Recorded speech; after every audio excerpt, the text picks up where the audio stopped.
Welcome back to Ram's Tutorial. So if you're new here to our channel, please do subscribe and hit the notification bell icon so that you're updated in our latest video tutorial. So ngayon guys, ang di-discuss natin today is tenses of the verb, which is have, has, and had.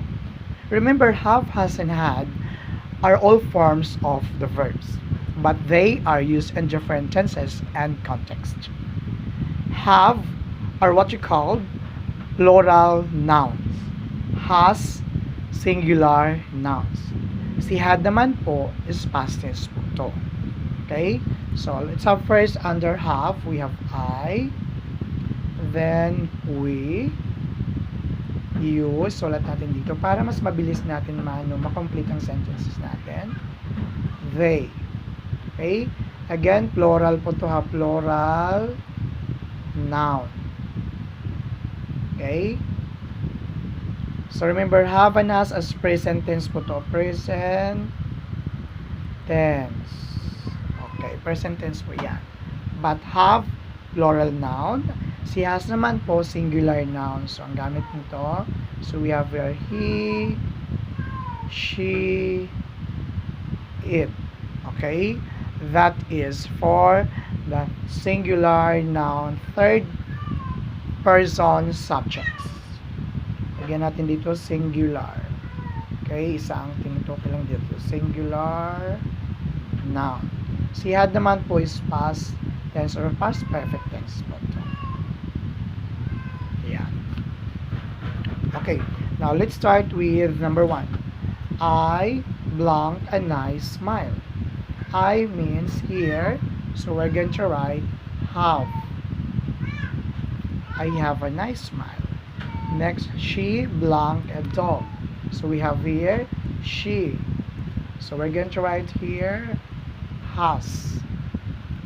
Next, she has a dog. Next, we blank a big house. We is plural noun. Under present tense, we have here have. We have a big house. It blank a pleasant smell. So we have here it. So we have, we're going to write here has. It has a pleasant smell. Next, he blanked done his work last night. So we're going to write here had. Past perfect tense. He had done his work last night. Okay. Next, you blank a car. Next, we have here you. Okay, you. So we're going to write have. Okay, you have a car. So that's it. How we're going to use tenses of the verb using present tense and past tense po.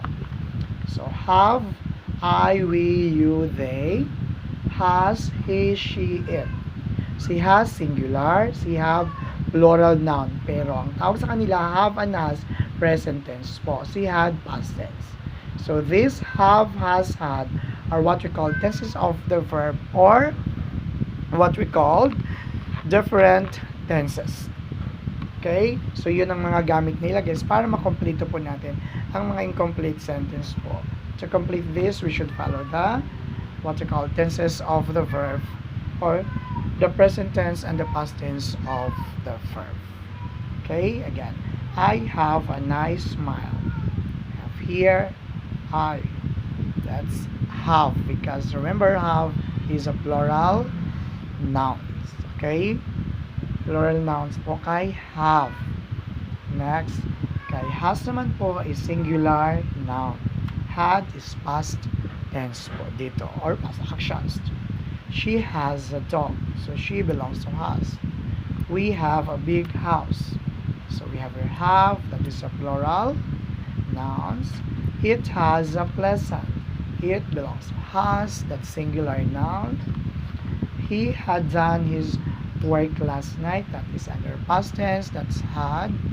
And you have a car, you belongs to have, which is present tense of the verb, which is have, plural, has, singular, had, past tense. Once again, thank you for watching Ram's Tutorial Educational Channel. Bye!